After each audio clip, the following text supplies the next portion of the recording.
The car came to a sudden halt. Pulling over to the shoulder, Jake got out of the driver's seat and violently opened the door to the back seat where I was sitting. Looking up, I saw Jake's expression was unnaturally cold. "Get out." Not understanding the meaning of his words, I couldn't respond, and then Jake grabbed my arm and pulled. "I said get out." "Ouch! Stop it!" Forcefully dragged out of the car, I lost my balance and fell onto the road. As I was trying to comprehend Jake's sudden and aggressive actions, my belongings were thrown in front of me. "Ruining our day off with your water breaking, wasting our time like that." Jake gave me a cold stare. I couldn't understand what was happening.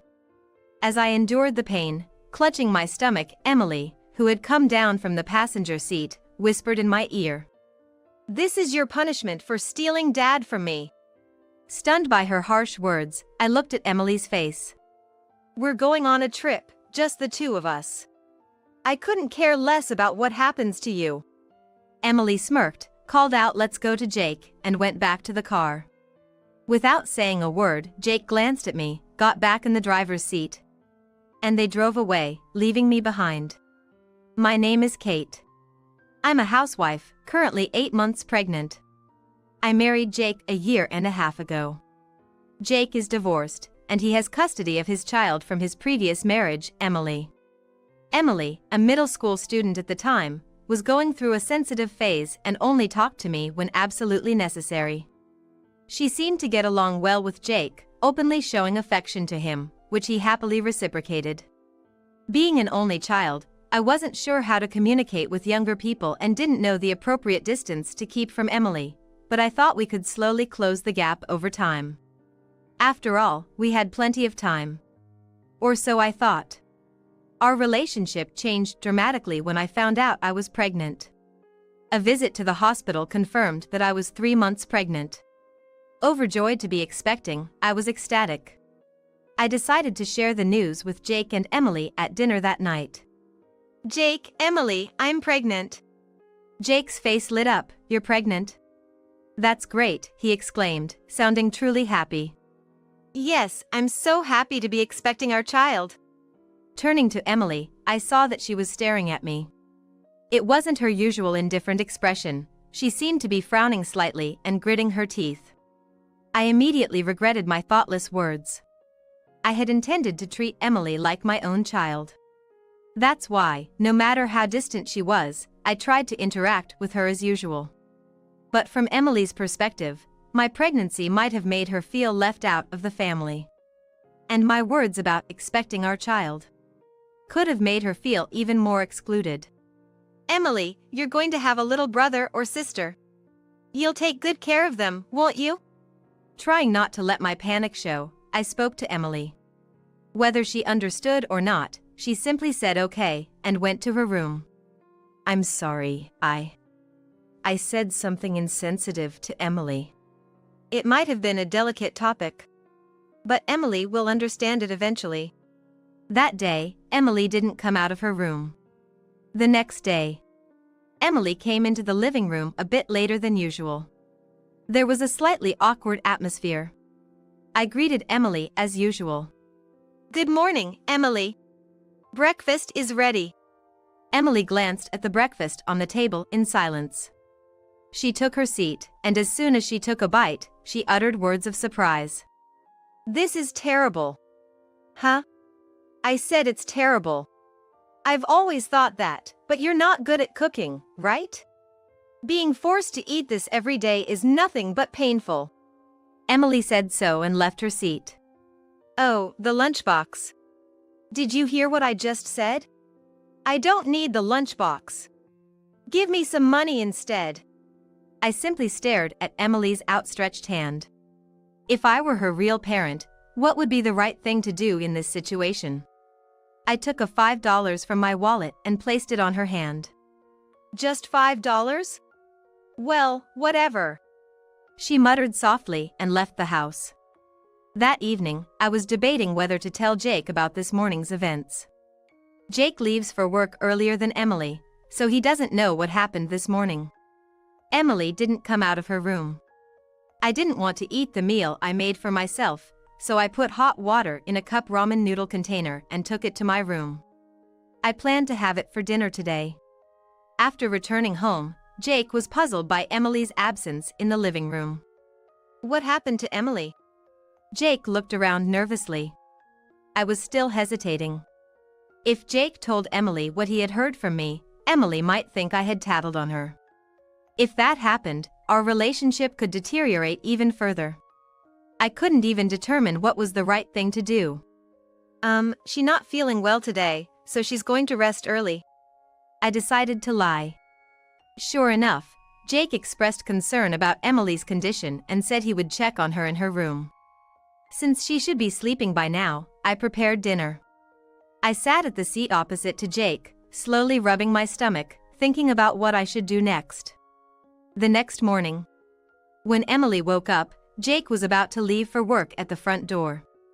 I was there too, planning to see him off. Emily, you didn't seem well last night. Are you okay? Jake looked at me with a puzzled expression. Then, after furrowing his brows at me for a moment, he turned to Jake and smiled, saying, "Yeah, I'm fine. Sorry for worrying you." I see, that's good. But don't push yourself too hard, okay? With a relieved expression, Jake left the house. As Emily waved goodbye to Jake, she gave me a sharp look as soon as the door closed. Why are you pretending to be such a nice person? What do you mean? I asked Emily, not understanding the meaning behind her words. Why didn't you just tell Dad the truth? That Emily said mean things to you, and you were hurt. Even if you try to please me, I won't accept you. With a huff, Emily turned her back to me and headed for the bathroom. Certainly, I had hurt Emily. However, would it lead to this? She's at a difficult age, and I thought time might resolve it, but maybe it's not that simple. I was left feeling unsure of what to do, trapped in a state of confusion. As my morning sickness subsided and I entered the final month of pregnancy, I invited my in-laws over for tea. My in-laws were very kind to me and showed concern for my well-being. I'm sorry for coming to your house during such a difficult time. But we wanted to meet you and have a chat before it gets even more challenging after the baby arrives, my mother-in-law said. No problem at all. I'm happy to meet you, Mr. and Mrs. Johnson. Have you been doing well? I inquired. We've been doing fine.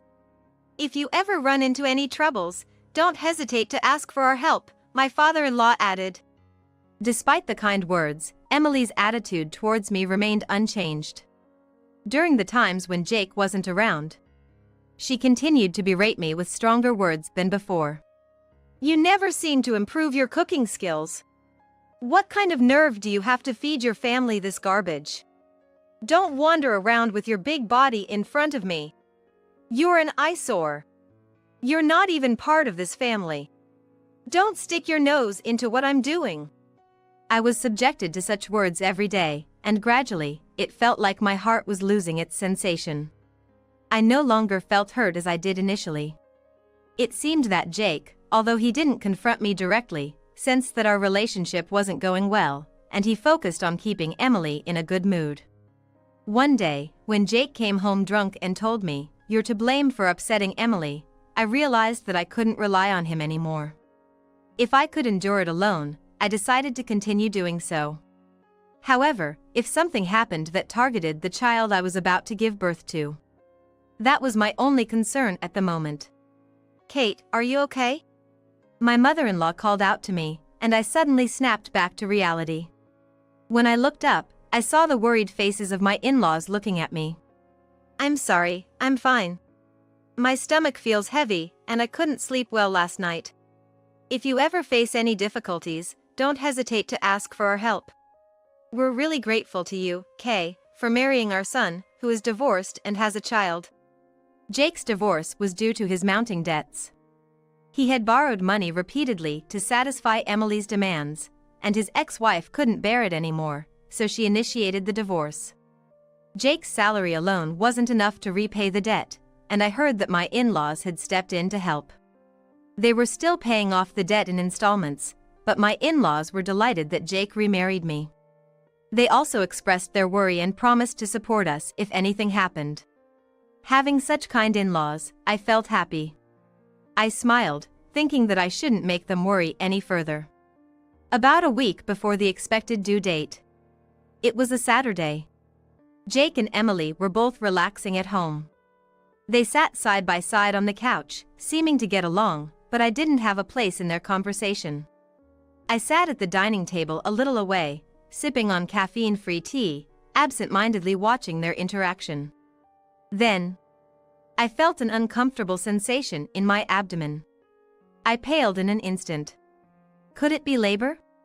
At first, I thought it might be my imagination, so I tried to calm myself by sipping more tea. However, the same abdominal pains struck again. There was no mistaking it. Labor was coming.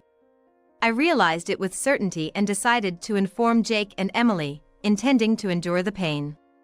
But just as I was about to call out to them, I felt a sensation of my lower body getting wet.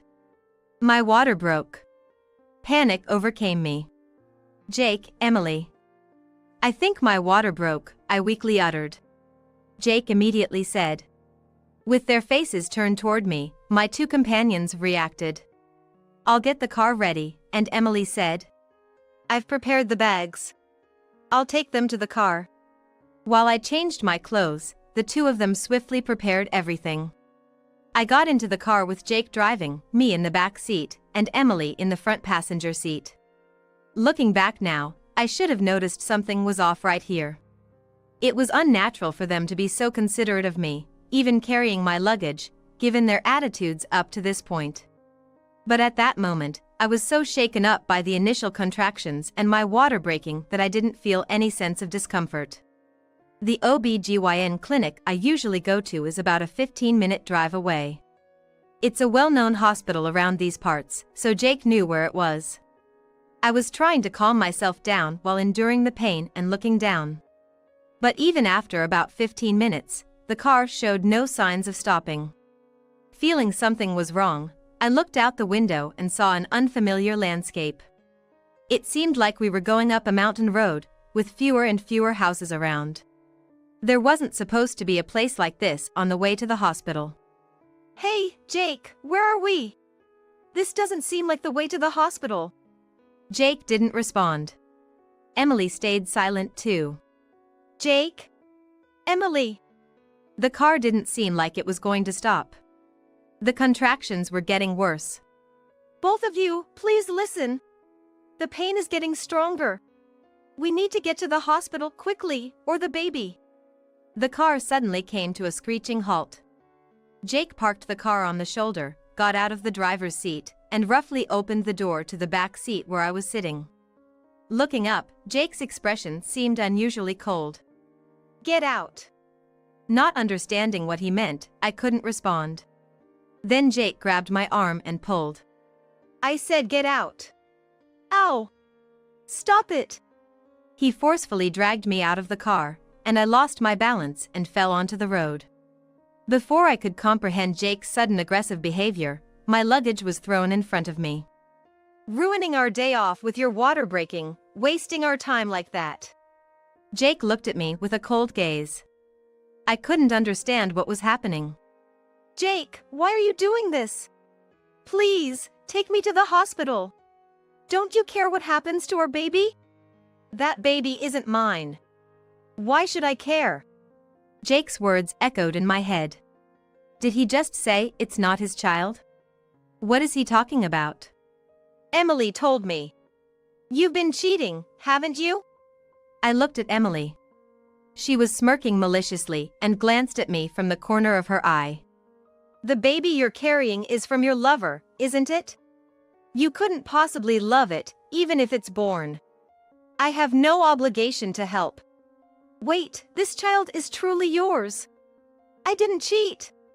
So you're saying Emily lied to me? That's impossible. I can't believe you'd try to demean your own daughter just because you don't like Emily. All sorts of thoughts raced through my mind. I couldn't believe Emily would go this far. How can I save my baby? I need to clear up Jake's misunderstanding. As I endured the pain without speaking, Jake hurled more abusive words at me. You betrayed us first. This is all your own doing. I realized that talking to Jake was probably pointless. He'd do anything to stay in Emily's good graces. No matter what I said, he probably wouldn't believe me. I needed to figure out a way to protect my baby on my own.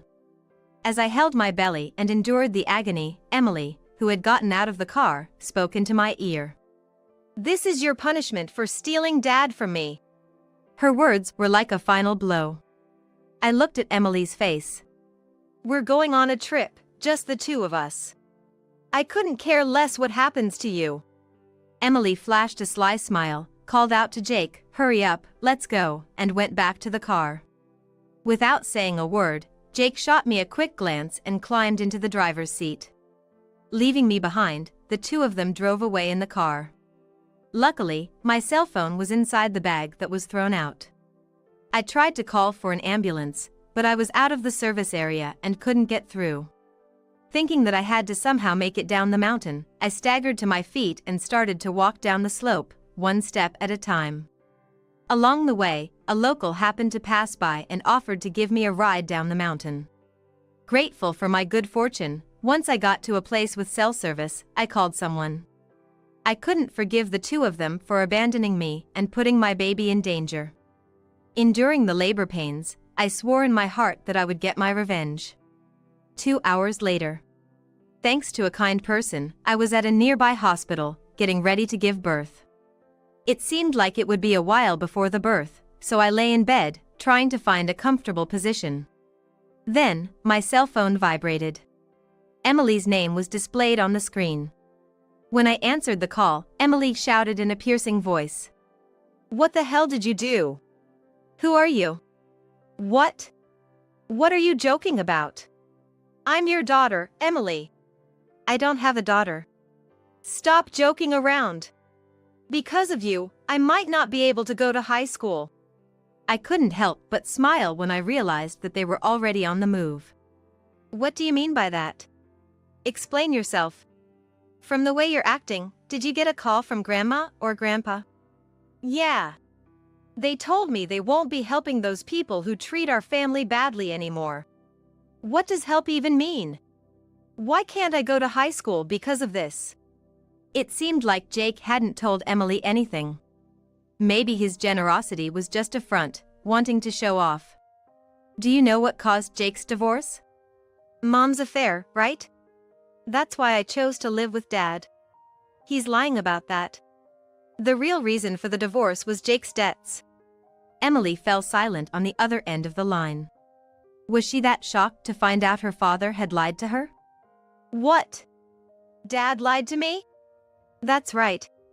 Jake said he couldn't pay off his debts with his salary alone, so your grandparents stepped in to help pay them back. That can't be right. Dad earns enough to buy me anything I want, doesn't he? I think his salary is average, but it's not high enough to easily buy a high schooler luxurious bags and clothes and pay private high school tuition without taking out a loan. Emily seemed to be confronting Jake right next to her. I couldn't hear clearly, but I could hear shouting. Hey!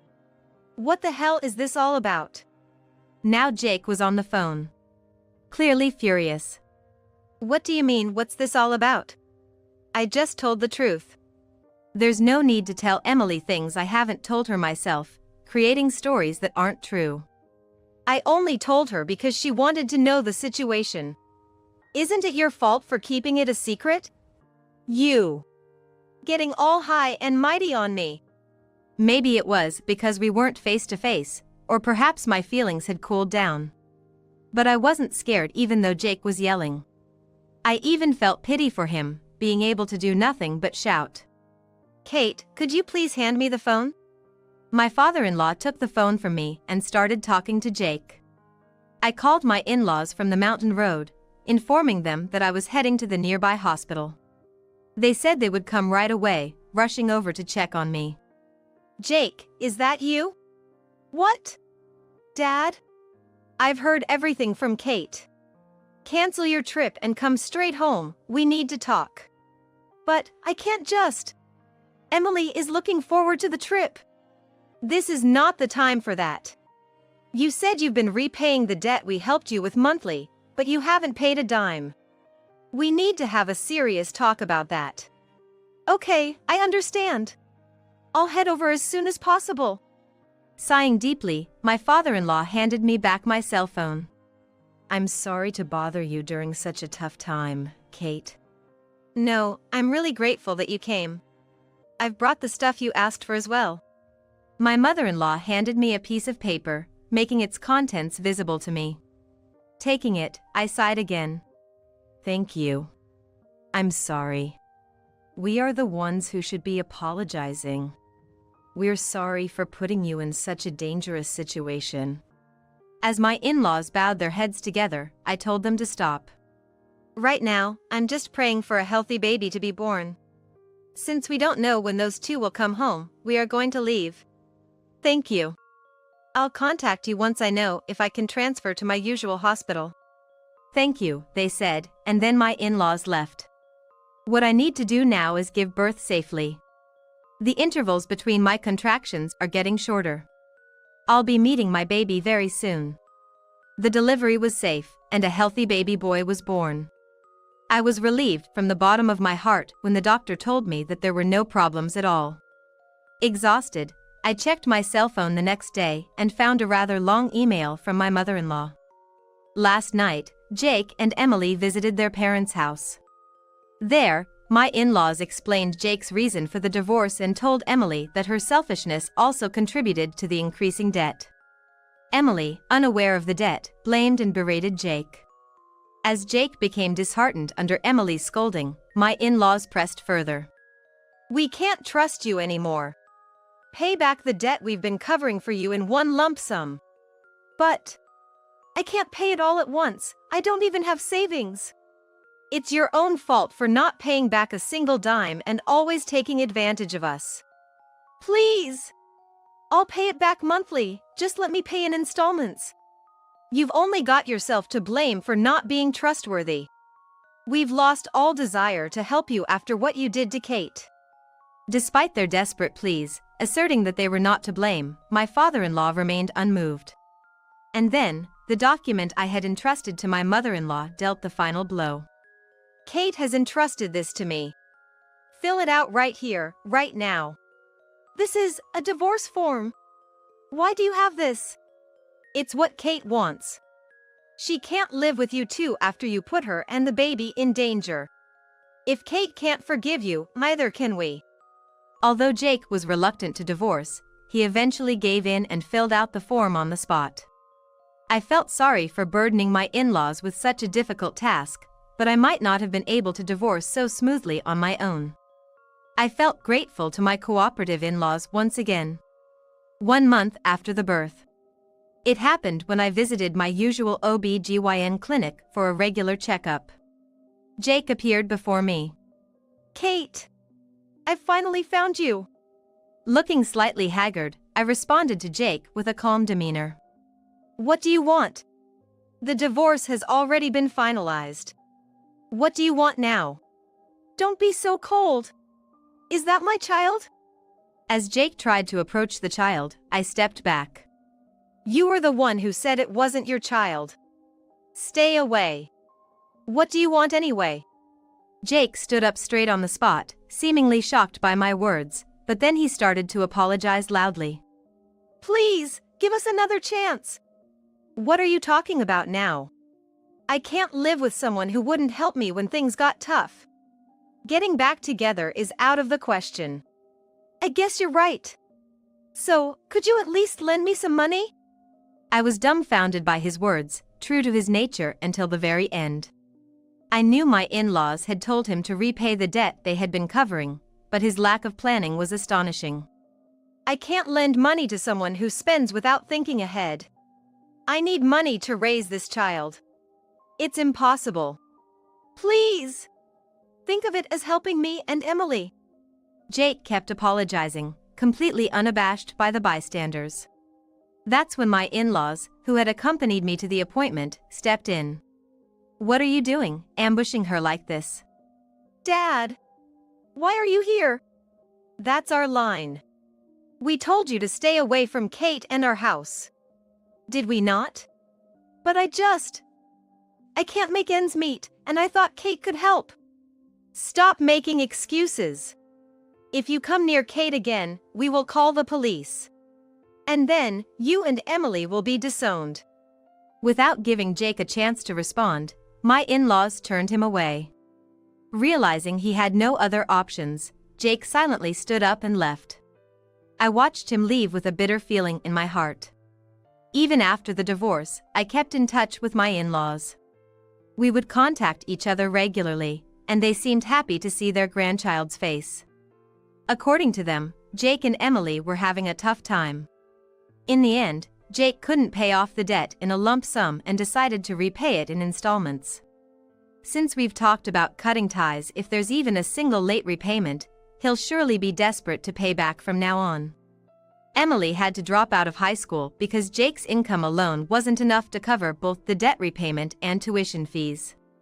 The in-laws were torn about this decision but decided to be strict to make her understand the gravity of her actions. She seems to have started working part-time since she couldn't find a full-time job, but her selfish nature made it hard to keep the job, and she's now mentally drained. Unable to spend as freely as before, the two of them are now living a frugal life. I do feel bad for causing the in-laws so much trouble, but all I can do is pray that Jake and Emily will somehow turn their lives around and become decent people. As for me, I've moved back to my family home far away and am living with my son. My parents have warmly welcomed me back, and they are overjoyed to live with their grandson. I hope my son grows up to be a considerate person. And with the help of the kind people around us, I want us to live a happy life together.